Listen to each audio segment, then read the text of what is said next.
Unstoppable kick-ass confidence. Are you ready? Welcome to the Raw and Unscripted show with Christopher Rausch, where we help you overcome your self-created crap without the self-help fluffy bullshit. Now please welcome our host, Christopher Rausch.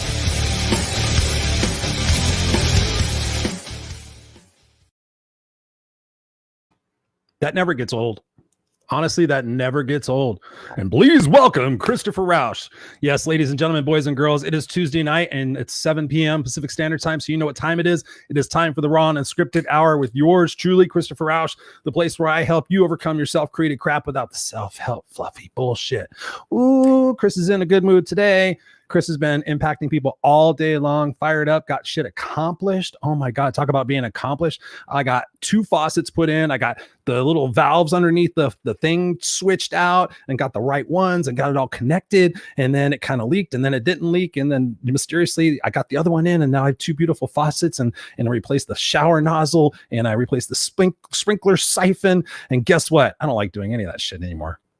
But I feel accomplished because that's what Kickass is all about. That's what being unstoppable is all about, is getting out there and get your fingers dirty, doing things with your hands, feeling a sense of accomplishment. That's what this is all about. So ladies and gentlemen, boys and girls, fasten your seatbelts because tonight we're going to be talking about one of my favorite subjects in the world to talk about. Something that I exited from about 1 year and 6 months ago, actually probably by now, which was my corporate job. And in that corporate job, there was a space that I held, which was called in the category of leadership. So ladies and gentlemen, we're going to be talking about leadership today, but we got some exciting stuff going on in the world. So just as a reminder, as you guys are going through here, hello, Ray, good evening, good evening. Whether you're watching this live or on the replay, please, as always, engage with us with your comments and your questions. If we don't catch you on the replay, we will catch you in the comments and be able to answer your questions and be able to provide any information that you might need to answer those questions. So we appreciate you guys being here. As always, you guys are our Misfit Nation, or Misfits for Life of the Kickass Nation. I got to be careful. My buddy Jason Cisneros, who I met recently on Clubhouse, he has the Misfit Nation. So I have the Misfits for Life of the Kickass Nation. He has the Misfit Nation. So we're just going to combine them and just have world domination of kick-ass people. So that's what it's all about. So without any other hesitation, I'm going to bring on our guest tonight. We've recently just been connected through the power of said Clubhouse. I was on there pontificating or saying something, and actually something smart, I guess, came out of my mouth. And my guest tonight reached out and says, hey, we got to collaborate. We got to talk about how our styles are very unique, because you're this kick-ass person and I'm this badass person, and you're a male in this situation. I'm a female in this situation. So we have all this different dynamics that we could bring and all this excitement to the conversation about leadership. So ladies and gentlemen, without any further ado, please welcome to the Raw and Unscripted show, Michelle Reines. Michelle, how are you doing this evening, darling? Hoorah, what an introduction. I'm doing awesome. Great to be here, Chris, and finally to get kick-ass and badass hooked up. Yeah. Ooh, just imagine that. I got to be careful about this. Just imagine that, baby. Yeah. Well, it would be a great leadership delivery. It would be a great leadership engagement. It'd be so much fun. The audience would love it. Yeah, no, I know. We need more badass leaders out there. And I love your branding. I love, it just so fits. And we just had a brief, short conversation not too long ago, and just getting to know one another. And the craziest part about it is that you're only probably like 17 miles that way. Yeah, in Georgia we call that spitting distance. Spitting distance. You guys in Georgia can spit a lot. Apparently. I know I'm not a very good spitter, nor am I trying to develop that competency anytime soon. You're not? No, you don't go out in the backyard? No, I'm not a big fan. Yeah, me neither. No, not at all. So I want to get right into this and just say thank you so much for spending your time with me tonight. The topic of leadership, especially with what's going on in the world today, is so keen in my observation. I read a lot of articles about this because having been in that leadership space, as we talked about before, for so long in the corporate space, and we know what kind of situations were happening pre-COVID, I'd be really interested just to dive off the deep end and get your perspective on what leaders are going to have to assimilate today in order to be more effective as people are returning to work in a post-COVID situation or an ongoing COVID situation, where you might have some people who are full-on germaphobes and you may have some people who just don't give a fuck. Talk to us about that leadership style and what some people might need to take away from this conversation regarding that. Well, if I could sum it up in one word, I would say agile. You have to be agile. So you need to be flexible. You need to listen really well. Fortunately, we've been genetically perfectly designed with 2 ears and 1 mouth. Unfortunately, we tend to overuse the mouth and not enough ears. So I would say lean in and listen and spend time really understanding your people and try and, meet them where they are, if you will. And again, I would really invite, I don't know, if I roll back the clock to, I want to say March or April, I'm sure my months are off, but I did a very quick, I called it a anticipation video, like Wimpy used to be, I'll pay you Tuesday for a hamburger today, right? Right. Kind of anticipating what was to come post-COVID. And this was, a predictor early on that the initial onslaught of COVID would have everybody kind of paralyzed and feeling rather uncomfortable trying to figure out, how do I do, the qualitative and quantitative workload in a remote setting and be productive in spite of with all the distractions and everything else that's going on. And then I anticipated that very shortly thereafter, give it 90 days, I didn't know how long this thing would be going on, but there would also be that tipping point where suddenly it's like, I'll do anything to continue to work remotely. They've re-engaged with the outdoors because gyms were closed. They've re-engaged with their families. They have, they're cooking now and they're taking at-home lessons. And there's just this sense of community. And even though there's social distancing, there's this sense of place now and kind of growing some new roots. So I think as we start to see people return to work, I really am excited about so many of the organizations that I've worked with that are going to remain very flexible and open to kind of allowing the employees, the metrics to change. We're going to measure success on a qualitative and quantitative basis, not so much on a attendance basis, you physically in the office from X time to, Y.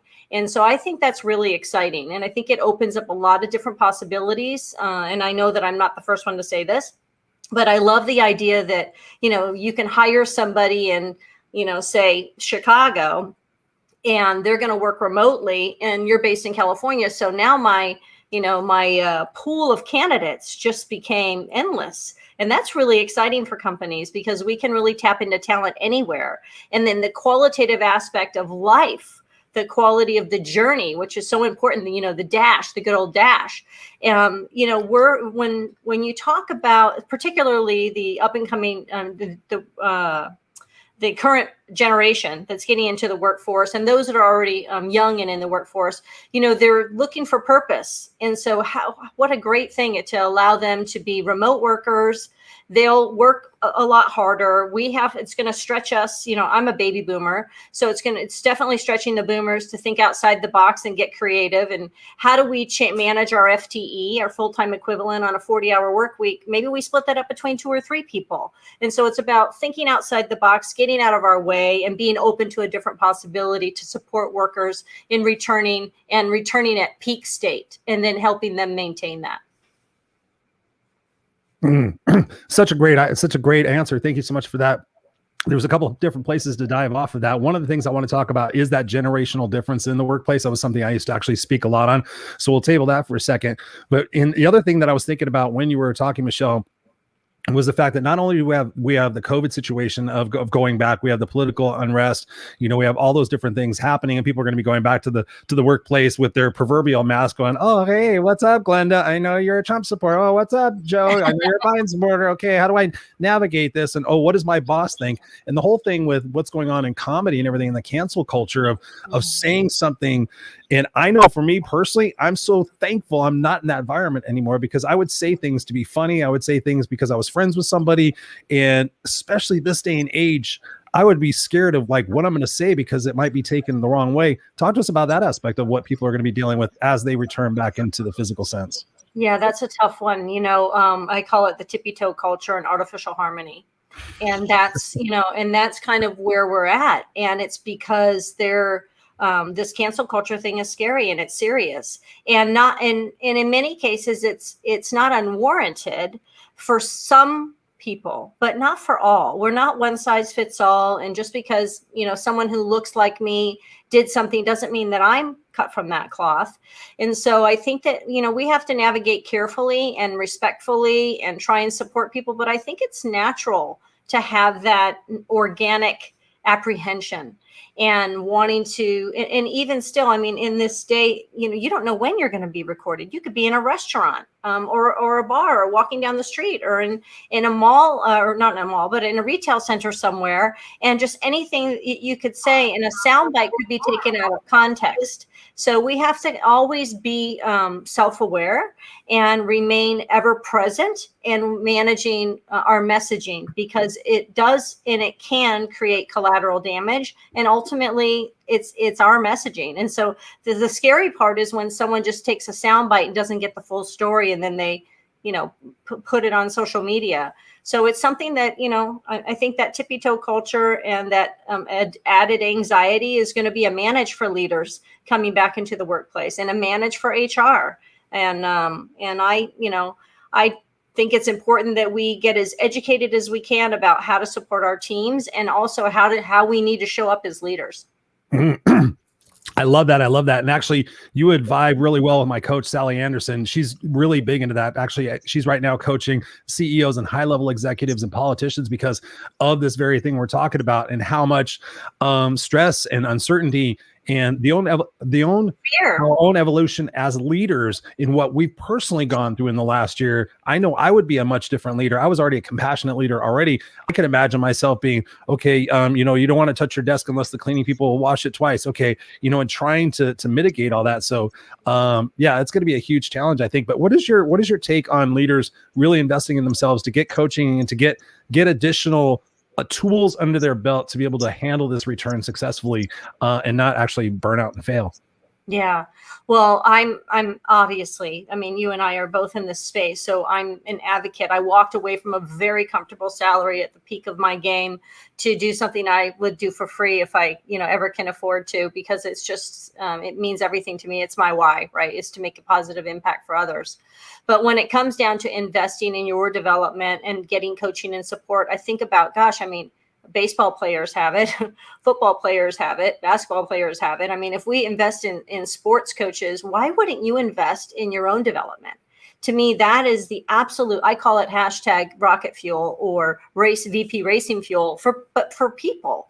And it's critically important, because your results, or the results of your team, is all about your mirror, right? So the better we are as leaders, the better we'll be equipped to support our people in getting that team on the podium, or having them, have their breakthrough as a team, or becoming more cohesive and having each other's backs. I call it musketeering as a team. We are responsible for cultivating that type of culture. At the end of the day, that's our report card.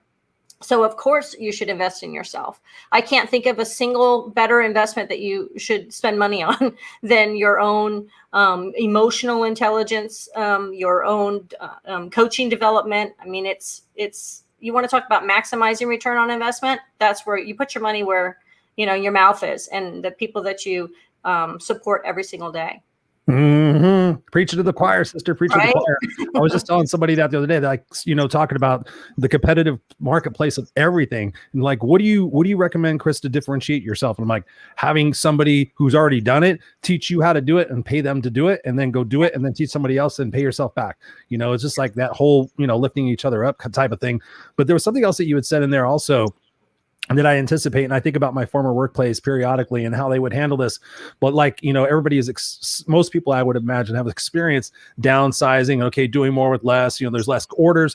Now I could see the psychology of senior management going, okay, listen, here's what we're going to do. For the first, 6 months, we're not going to bring anybody on. We're going to get all the business back, and then we'll see how everybody's doing. And then we may bring on a temp or something like that back. What are your thoughts on that? And do you think that's going to be the situation? And how can those people who are still like, oh my God, I'm thankful I have a job. Oh, please, yes, more. How are they going to handle that?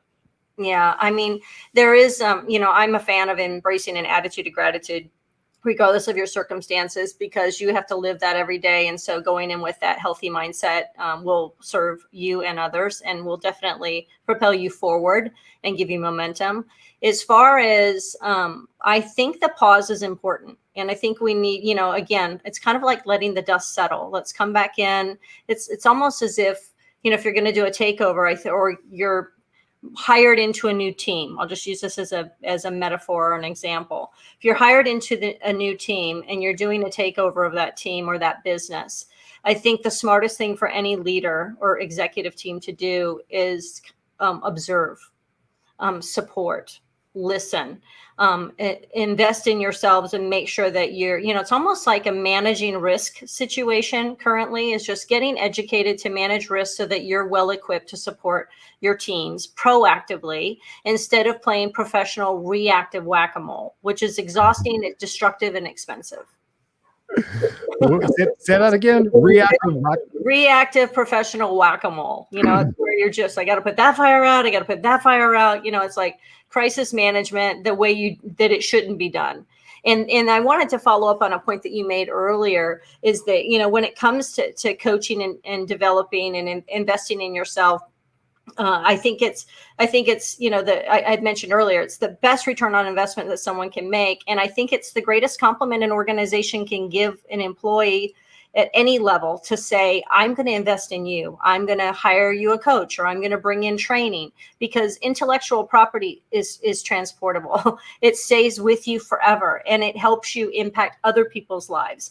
And so that's a massive multiplier, and something that I believe I would really encourage individuals to embrace it with gratitude and be excited about it and be appreciative, because a lot of organizations out there, they don't invest in their teams. And so if your organization is investing in bringing training, my invitation to you is, don't go into the training with the mindset of, oh, here we go again, another training, because they're investing in your intellectual property. Now it's up to you to figure out how can you, harvest that in a way that serves you, your teams, and your career for the long run.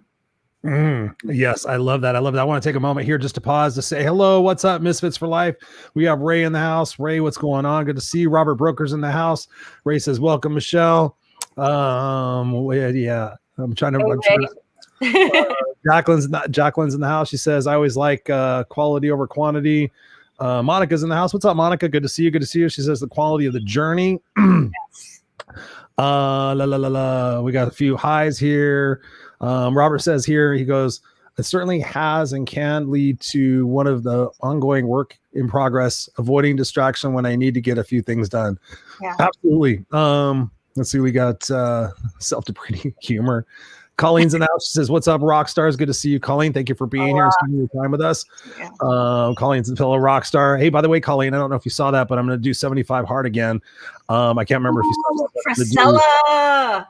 So I'm going to do that. I'm starting a group June 1st. Well, actually, the group is now open, but I'm already doing that. So by the way, Misfits for Life, if you guys want to do 75 hard with me starting June 1st, here's a plug for that. I'm not charging anything. It's a private closed group, and I'm going to be in there every single day, just inspiring all of us, because I really don't want to do it, but I know I need to do it. And apparently when I opened my mouth and said I was going to do it and I would inspire people, a bunch of people said, okay, I want to do it too. And I went, damn, now I got to do it. Now you've got that nice accountability. Don't you just love that? I do. One thing I want to talk about is, the thing I was thinking about, if I return to the workplace now, I know I'm much more confident being me than I've ever been. And I would not want to trade or sacrifice that going back to the workplace. But yet I know when I was there, it was so fastly becoming, we don't want your opinion, Chris. We just want your output. And here, by the way, we want 20% more of it. So talk to us about that. Talk to us about, should we really start standing up to senior management? Do they want us to stand up to senior management? I've had a few situations where I did and it paid off, but talk to us about this whole protectionist society, because I feel like people are just going to go back and there's going to be eggshells, potato chips, peanut and Legos. It's going to be fucking Legos, like Legos that go through your shoes. Here it's 6 feet, or I don't know, but just talk to us about at least standing up to senior management and owning your space. I look at it as, in my book, From Bad to Badass Leader, one of my lessons is don't be a kiss ass. And so in my advice, which is don't be a kiss ass, it isn't, don't be an ass. I definitely don't want you to be an ass, but I think there's an art to knowing how to communicate up the channel, across the channel to your peers, and certainly to your teams. And so it's really finding the right voice. And it starts with knowing your audience. I don't care what level they're on. If you're talking to C-suiters, or you're talking to peers, or even if you're talking to peers external to your organization, it's our responsibility. The onus is on us to understand and know our audience, and knowing how to frame it in a way that it's meaningful for them. So here's an example. If I'm going to pitch an idea or have a third alternative, as Stephen Covey would say in his book, The Eighth Habit, the third alternative might be, maybe it's not your way, it's my way, and it's not my way, but there's a third alternative in there. If we put it together and blend it, and maybe even get some other people to weigh in on it, we can come up with a better idea. And so knowing how to say it, knowing what the priorities of your direct supervisors are, and then knowing how to frame it in a way that brings value for them. So I love the acronym WIFM. So what's in it for me? And I think of it like with it, what's in it for them? So if so, why should I listen to you, Chris, pitch your idea to me? What's in it for me? And so if we can get smarter at how to communicate, so we don't have to be a kiss ass, but we do have to be responsible for our communication and informed of how to communicate in a way so we can leverage influence. Ooh, leverage influence. That sounds it sounds a little painful on some people's toes. I know that I used to work for somebody who did not like any influence whatsoever. He had to always command court, and that's one of the reasons why I'm not there anymore. So, yeah, that is definitely the challenge. That was a good exit for you then. Oh yes, karma. No, it's all good. Actually, it was perfect. It was perfect timing, but that's a whole other subject. Another area I want to get into is when I think back and I was thinking about this conversation about leadership, I know the first time that I went into leadership and I told my boss, hey, listen, I really want to become a supervisor. At the time I was a inventory planning analyst or something like that. Didn't have any people responsibility, but I worked with everybody in the team. And I went into my boss's office for my review and I said, I want to be a supervisor. She's like, yeah, okay, sure, Chris, sure. Okay. And I said, no, I'm dead serious. I really want to do this. I said, I'm going to school right now. I'm going to college. And she goes, okay, how about I give you a supervisory review and we'll just see what's up. And I said, okay, sure. No problem.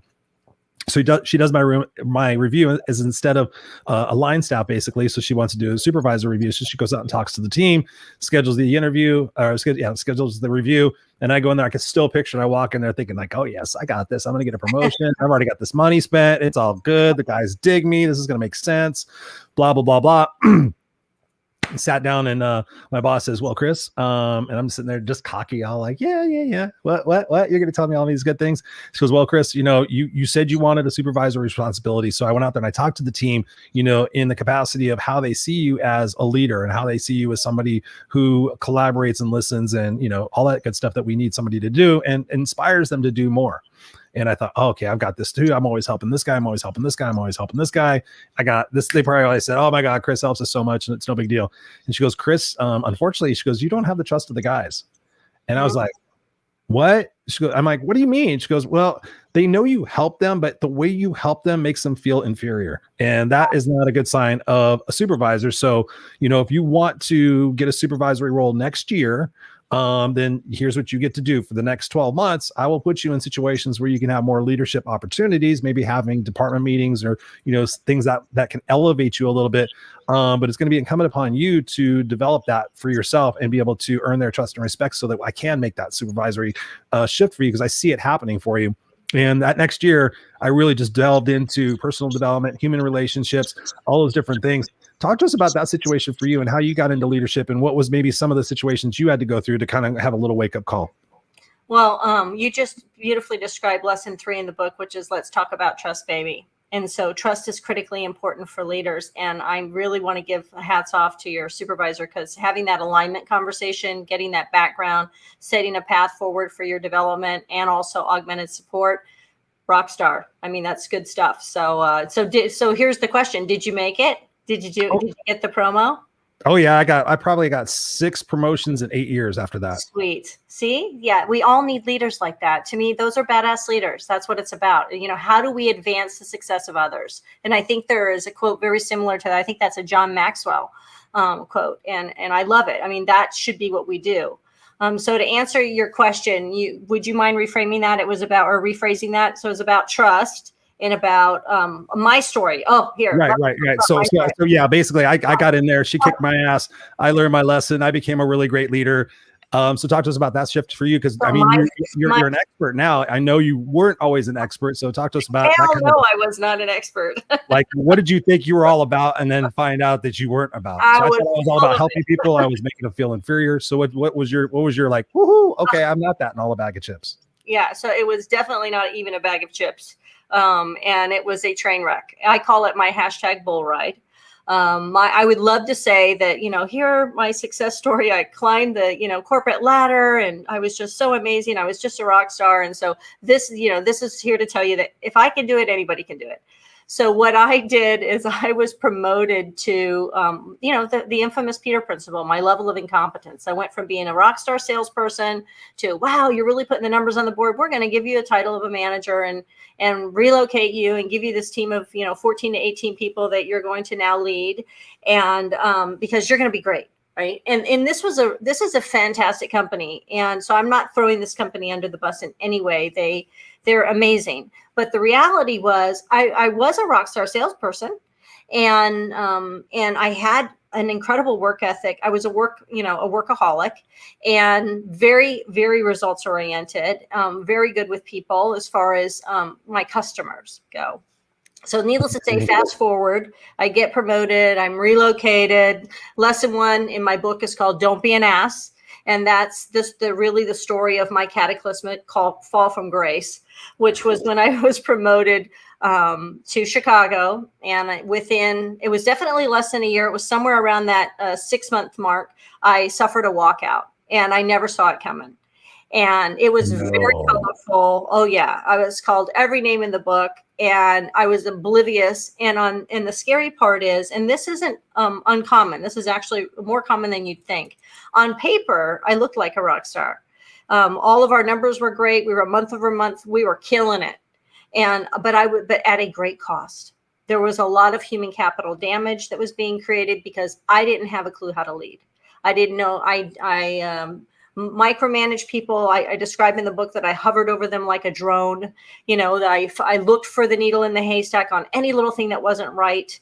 I held back, praising progress or acknowledging accomplishments because the way my brain was wired, my very immature female brain was wired, was that if I showed them, any form of praise, they were going to take their foot off the gas and they were going to take advantage of me, insecure BS. And so at the end of the day, I was left, last dog standing and not in a good way.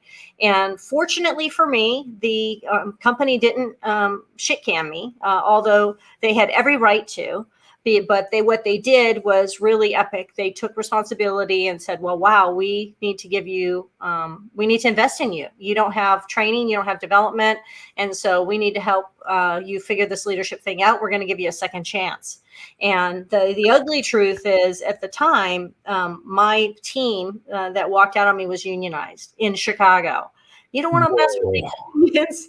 And so it was an ugly, long battle and a lot of grievances were filed, and I had to do a lot of what I say in the book, bridge rebuilding with the unions, because when you burn trust with the unions, they're not going to send you workers, and you can't hire and have someone cross a picket line or you just don't do that. So that was an epic wake up call. Definitely some nasty humble pie to choke down. Yeah, it was like worse than a bad tequila. Yeah. Ooh, ouch. Full on walkout. I had something not even to that it was bad. But I thought I was like, fuck. It was like a wagon rally. What do they rally the wagons? One person said something to the HR person, and the HR person asked everybody else, does Christopher ever do this or make you feel like this? And everybody went, well, yeah, sometimes. And then it became this whole just blew up. It just became, does Chris, they were on a witch hunt. It was a whole bunch of shit. Anyways, I'm gonna write a book about it. It's something about fishies in leadership or something like that, because I used to work for a scuba diving company. But there you go, don't tell anybody. Okay. Well, thank you for sharing that, because we have to go through those situations to really get a wake up call. So you said something very important in there, and that's something I had to deal with as well. Trust. What do you recommend for people in establishing and retaining trust with their staff and their superiors, perhaps? Yeah, I think it starts with your mirror. You really have to understand yourself, the good, bad, and the ugly, because you can't go out there and start trying to cultivate trust with someone if you really don't understand what's working and what's not working.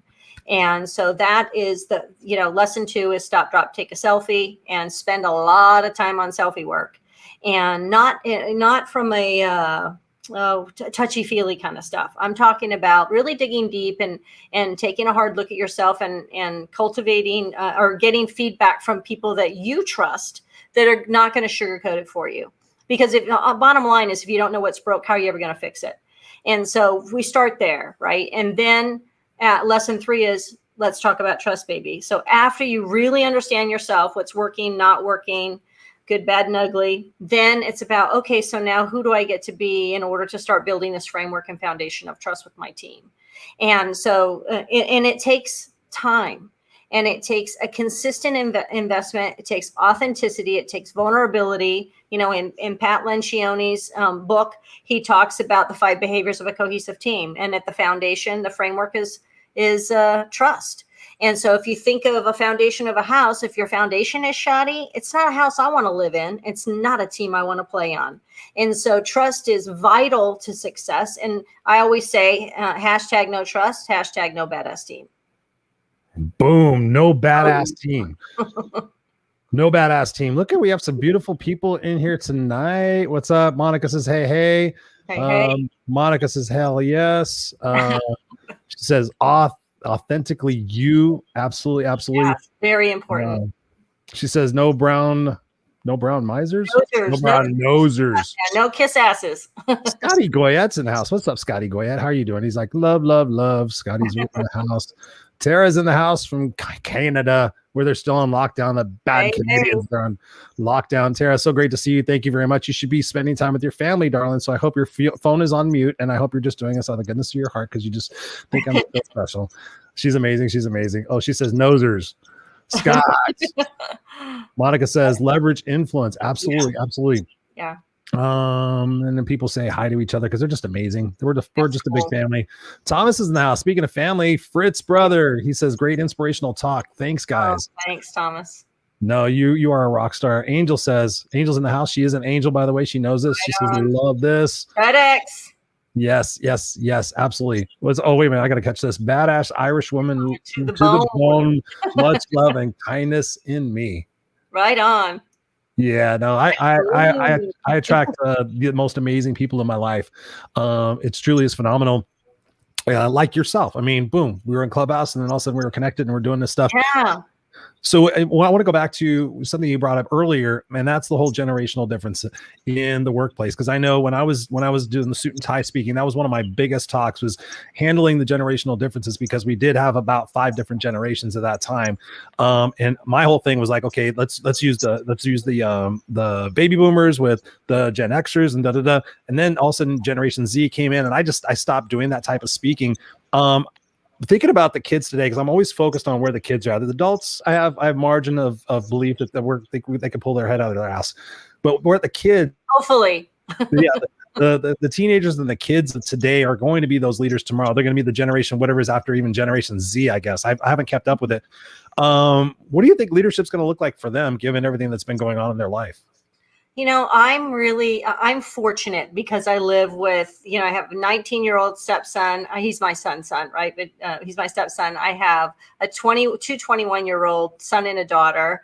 And so living in and seeing how they approach work, seeing how they approach life, seeing what, how they're engaging in social media. And, our daughter is like, hell bent on saving the world one weed at a time. I mean, she's up literally spending 12 weeks of her summer up it was a year before last up in Montana doing weed abatement in the forest. And she had to take a 3-day hike on mule and on foot just to get to her camp with no running or well water and no electricity, no cell service for 12 weeks, and that just wants to make a difference. She's literally out killing weeds and learning how to fight forest fires. And she's all of 5 feet tall and 95 pounds, right? And so, and now she's firewalked.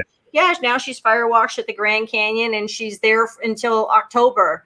And that's what she does. And again, no cell service, off the grid, but wants to make a difference. We have to look at that. That's this new generation that really purpose matters. We have to get this and stop resisting it. I really think, I'm inspired by the young generation. I'm inspired. We always say that's the, everybody gets an award. Well, I think I mean, there are aspects of it that are imperfect, yes, but I look at it as a boomer. Again, I'm on the cusp. I'm right there, born 1964, right? So, I get it. And I hear from owners all the time. I work with all different size businesses all throughout the country and also in Toronto, shout out to Canada. And I hear the almost the anger and frustration with, these damn employees that want this, that, and the other, this new generation, they're so frustrated. Look, guys, we have to find a way to embrace the change and figure out how to leverage it in a way that's good for business, but good for our customers, can allow us to scale our businesses and get smarter. We are better together. And I think that they're actually going to be the generation that enables us to live longer and live better quality lives if we can tap into some of what they're doing. They're enjoying the journey in the journey. Like my generation, I have so many classmates and even family members that, I'm going to work until this, certain date. And then I'm going to, retire and I'm going to do what I've always wanted to do. Well, guess what? Cancer shows up or a horrific accident shows up and that never gets manifested. The thing about, my kids is that they're enjoying the journey while they're living it. They're working hard and they're willing to trade off. Like, I'll work really hard. You give me agility, I'll bust my ass for you. But I also want to go kill weeds on the weekend up in, wherever, or I want to go feed families. And I want to know that your organization cares about our the footprint and has purpose and not just lip service. We have to walk the talk. And I think it's, it's an invitation for us to get out of our own way, break the patterns of the past and evolve. And I think it's an iterative process. And those who embrace it are going to really enjoy and reap the benefits of it and maybe have a better quality of life and a lot more fun in the journey and a lot greater profits. And you'll attract, when we get this right, you end up attracting talent because people talk. This community, is this generation. These generations are so socially connected that if you have the right culture, you won't have an issue with turnover. You won't have an issue. You'll have people lining up to say, I want to play on your team. I want to wear your brand, and so, that is something that we have to look at. If we don't, then we're going to miss out and we're going to continue to buy our bullshit story about how this generation can't handle feedback and they're, blah, blah, blah, blah, blah. I say, forget about that. Just think about how you can really maximize and connect and how it can benefit you, your teams, your organizations, and your customers and your communities. I mean, we're all going to feel better when we put our heads on the pillow at night after we've made a difference. Boom. Mic drop. Mic drop. There's a mic drop. Boom. Oh, I love it. Yeah, there's my little mic drop. That's my tattooed microphone on the inside of my right arm in case you guys are listening to this on the podcast. Yes. I mean, there's a podcast that I was on. I was introduced to a guy named JV Crum. And the podcast is The Conscious Millionaire. And I was like, millionaire, what? I don't want to go on some financial bullshit. I don't want to do that. But the conscious millionaire is the person that he talks about, millionaires who have a conscious of what they're doing and putting out in the world. Their organizations have a mission and a purpose of what they're doing out in the world. I know for me personally in the organization I was involved in, we started doing more of that. And you're absolutely right. We gave them so many different community hours. And some departments would go down and feed the homeless together and come back and like, oh my God, dude, we're sitting here bitching about this, that, and the other thing. And they all got to talk about it. So I think it's massively important from not only from a leadership standpoint, but from a company sustainability standpoint. What is your mission? What's your why? What are you about? Who do you attract? I know for a while when I was looking for positions that I started seeing a lot more of that. Like, here's our company conscious. Here's where they're at. I mean, obviously this day and age, like we talked about at the top of the hour, you could be the biggest, greatest company in the world. And all of a sudden you come out with some slogan and all of a sudden they're racist, they're sexist, they're this, they're that. I'm so thankful. I get to open my big mouth and be raw and unscripted and not have anybody say any shit towards me. But one question I have for you just popped in my head, so I'm going to go with it. Who do you think are very influential leaders that some of us would know about, and why? As far as let's make it even better. Current state. Let's go one current and maybe one historical of who you think is a good leader and why. Well, I'm attracted to, like the Frisellas of the world, and I'm attracted to a more aggressive message. I was one of the first 50, definitely one of the first 100 people certified by Tony Robbins as a strategic interventionist, which is a pretty aggressive style of coaching, but it aligns well with my natural tendencies and preferences, with my personality. I'm being very fast results oriented. So I like, I know I'll probably get some backlash from this, but I like the innovators, like the Elon Musks of the world, that think outside the box, take risks. If nothing else, if you don't like it, it's still authentic and it's real. I like, Ed Milet. I love Gary Vee. I love Gary Vee because he's what you see is what you get. I want to know where I'm standing. I like, the Real AF, of course. I mean, the 75 Hard. I enjoy sugar-free. And I think that there's a huge lack of sugar-free, and it's created, and it's a touchy time, right? It's even a touchy time for things like even saying the word kick-ass or badass. I mean, because people are afraid of their own shadows right now with cancel culture. But I think that people are starving for it. That's why, Gary has millions of followers. People are going where they can go and get the raw and the unscripted, right? They want the real deal. Yeah. And I mean, and that's what I have two brands. I have my MDR coaching, which is my white collar corporate brand for those that, that are like, oh, we can't say the word badass. That's a no. And then I have badass leadership, which is the real me. And it's also actually how I kicked ass in white collar corporate America by being a badass leader and using these 12 lessons. So, I came from, high end luxury, ultra luxury real estate management in skyscrapers in downtown Chicago, and then massive developments out here in Southern California, and manage very large teams and multiple startups. And so I've done the corporate culture where everything is politically correct and artificially harmonious.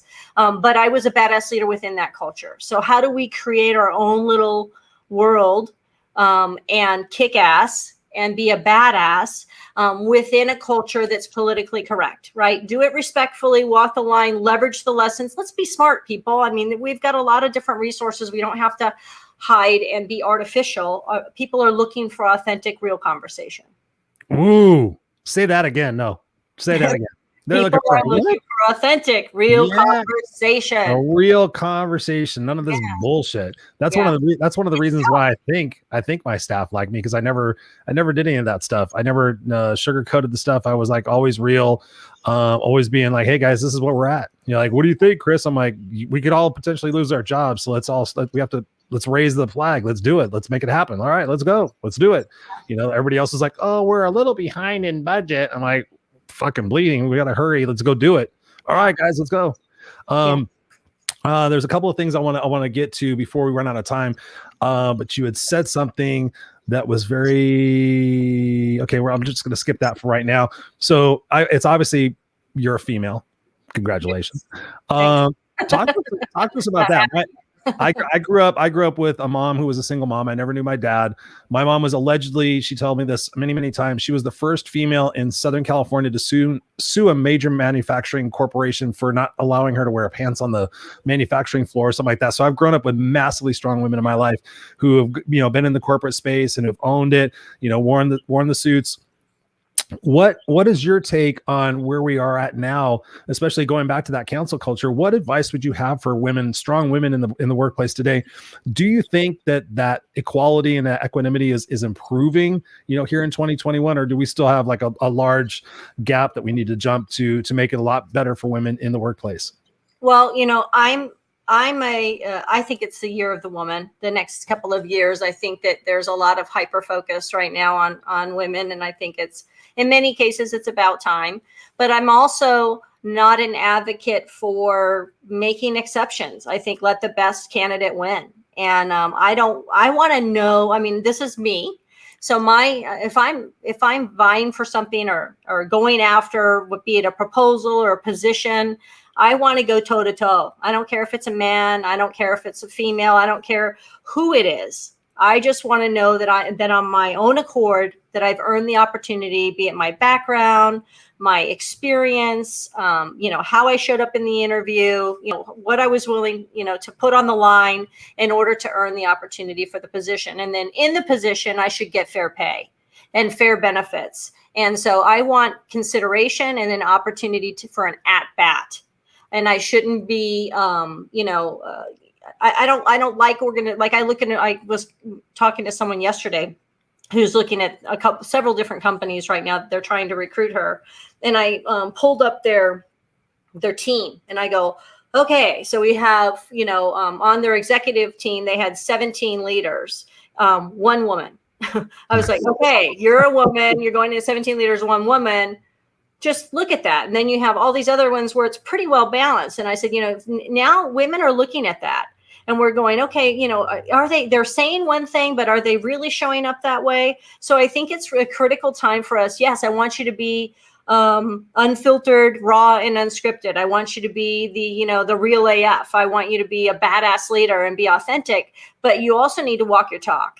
And make sure that it's not, you pull people off on a 2-day offsite and you put together this, badass mission statement, but then it's lip service, right? Your executive teams don't practice what they preach. And it's just window dressing. So I think it's really important because in today's society, I mean, particularly the younger generation, they're going to call you on the carpet and hold you accountable. You better do what you say you're going to do or keep your mouth shut. So I think it's really important that we align in our behaviors to what we're telling people that we're going to do. We better walk the talk. Walk the talk. I love it. Congruency. Yes. Yeah. Good luck with that. Good luck with that. Ooh. I can tell so many stories. No, Chris, bad Chris.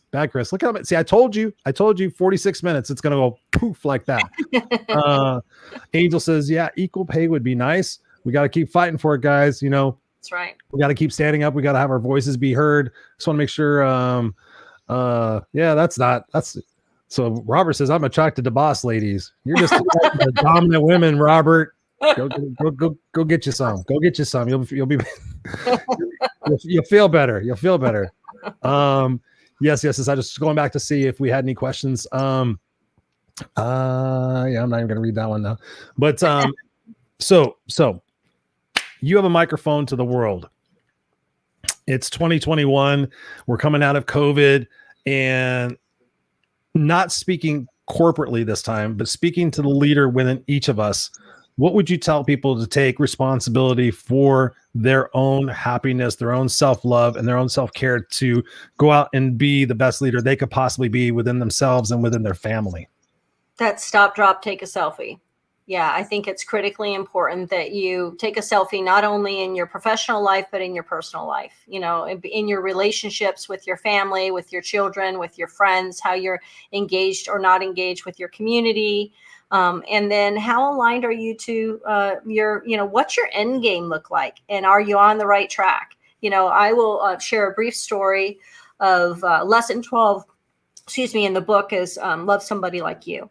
And that was really born out of, my own battle that I have. Like, it's lesson 12 for a reason. I had to be authentic and honest that I don't prioritize myself. I prioritize work and family. And then I come in last. Right? So it's in my stack of lessons, lesson 12 is last for me. But I am working on moving it up in the ranks. And I invite people to prioritize that first, because imagine the multiplier when we do. And the story behind lesson 12 really is about losing my former husband to cancer. He was a Chicago police officer, 20-year veteran. We'd been divorced for 11 years, and I was contacted by the family that on his dying wish was to reconnect with me and really apologize. We had a really heartbreaking divorce.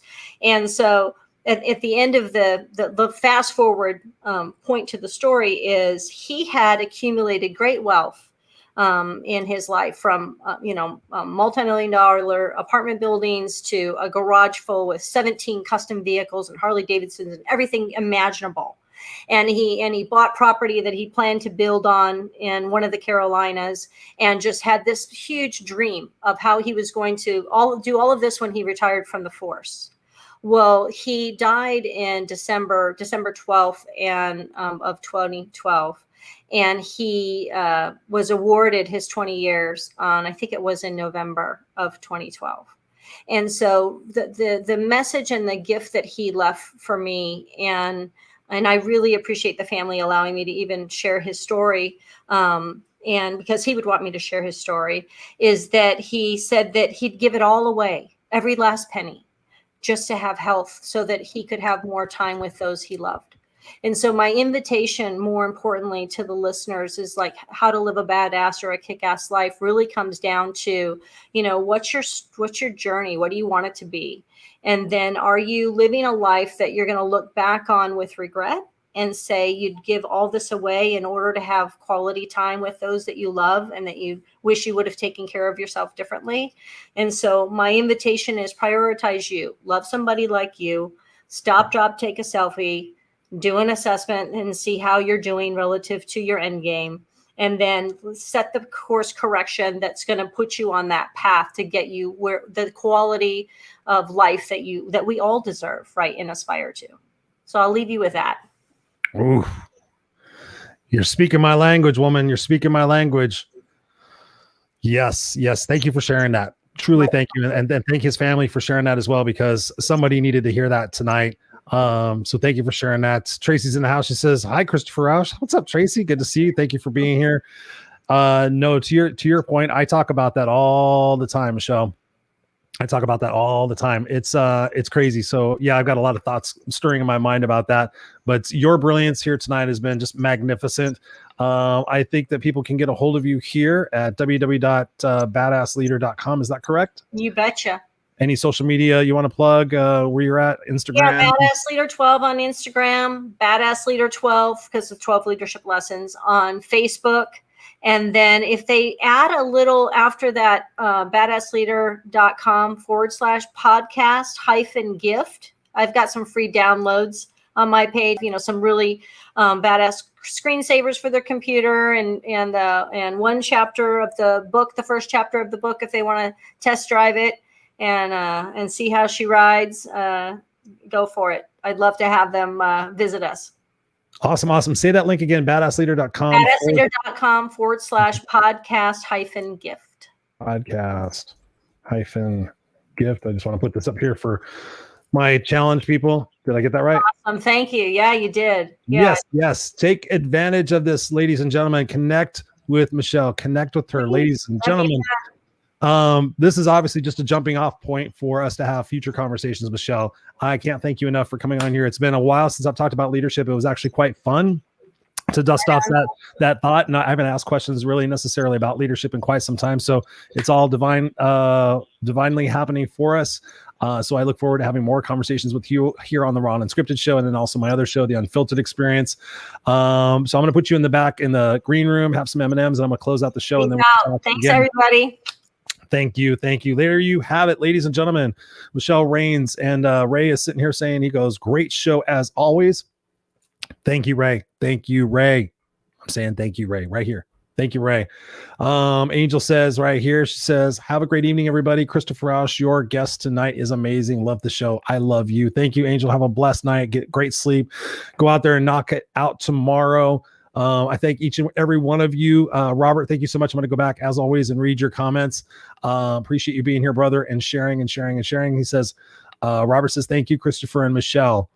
So there we go, McGowan, talking about leadership, talking about really mindset and cultivating our own inner warrior really is what we've been talking about tonight. And that last part that Michelle just shared about, having so much material wealth and wanting to give it all away. When I think about all the different famous people who have died and how much money they have had, again, to that point, you can't buy it back. You can't buy back the moments. I asked somebody the other day, they said, "I don't have enough time." And I said, if 24 hours was actually $24,000 and you spent every minute of it, every dollar of it wisely, and you got to keep it, would you spend your $24 or $24,000 wisely? And everybody's like, yeah. Okay, so you have 24 hours in a day. Are you spending them wisely? Are you taking responsibility for your actions? Are you focusing on the wrong shit in life? The 5 Regrets of the Dying, when I read that book, it was amazing. Again, in that book, how many people the hospice nurse sat with who had millions and millions of dollars, who had all the cars, who had all the everything, and here they were spending their final moments with a stranger. Spending your final moments with a stranger. You're in a massive house. You have Lamborghinis and all this. You have islands, and you're like, it's just you and me, kid. You know, when I'm speaking on stage, I love doing this for people. I'm like, hey, does anybody here have financial issues? And of course, everybody raises their hand. Oh yeah. I'm like, who here would love $1 million cash? $1 million cash, no IRS, no nothing. I'm going to give it to you cash. However, there's a caveat. Everybody's like, what? What caveat? Who wants it? This guy's rich. He's going to give us $1 million. It's like, Oprah, come on. Am I going to? People are looking under their seat. And I say, I'll give you $1 million cash. You give me your eyesight. I look around, 600,000 people at least. Hands went whoop. Okay, really? So no, I thought you guys all just said that you could, $1 million, and people said they would buy their houses and buy their mama houses and all this other good stuff. Okay, really? Wow. All right, I'm going to give you $500,000. Who could use $500,000? People are raising their hands. They're playing along. They're wondering what I'm going to say. And I'm like, $500,000, you give me your legs. You're paralyzed from the waist down. You can still go drive. You can still play tennis. You can still get around. You have $500,000 to go pay your bills and to go buy neat shit. Do you do it? No, nobody does it. Every once in a while, I get a smart ass. And I'm like, I tell him to go play on the freeway and come back and talk to me if he survived. And then they go play on the freeway and then they come back. No, but seriously, when you wake up, ladies and gentlemen, I really want you to hear this because I think about this myself. When you wake up in the morning and your eyes open and your feet hit the floor, you're 1,000,005 ahead of the game. Gratitude. The secret to success is gratitude, being grateful for all the moments, being grateful for all the learning opportunities that are presented in your life. Don't run away from the things that challenge you. Run toward them because they will make you a smarter person. They'll make you a more resilient person. They'll make you a more congruent person, and they'll make you a much happier person. Because at the end of the day, you're not going to be judged by how much money you had in your account, how much shit you had on the walls, how much stuff was in the garage, or how much money you made, or how many titles you had. You're going to be judged by the impact that you made in the world and the life that you lived or the life you existed in. So that is your choice, ladies and gentlemen. That's what we bring to you here on the Raw and Unscripted show. We bring you some raw truth because we all need to hear it. I need to hear it as well. If this was my last day, would I be spending it doing these things, or would I actually be living life and taking risks and taking chances? You guys got to ask that for yourself. As always, if you guys are interested, we have our group coaching program starting on Monday, June 7th. I probably should have mentioned it before I was doing my wrap up. But anyways, for those of you guys watching on the replay, our group coaching program, you guys know it, Raise Your Vibration. It's been successful. We're on our 4th iteration. Starts on Monday, June 7th. So reach out to me if you would like to be a part of that. We're only taking 12 people because we don't want to mess with anybody else. It's God's honest truth. Like, let's do 18, let's do 20. I'm like, I like doing 12 because that will just be more intimate and more fun. Anyways, guys, thank you for being here on live or on the replay. I love you guys. Stay kick ass, stay unstoppable, and we'll see you next Tuesday night here on the Raw and Unscripted show.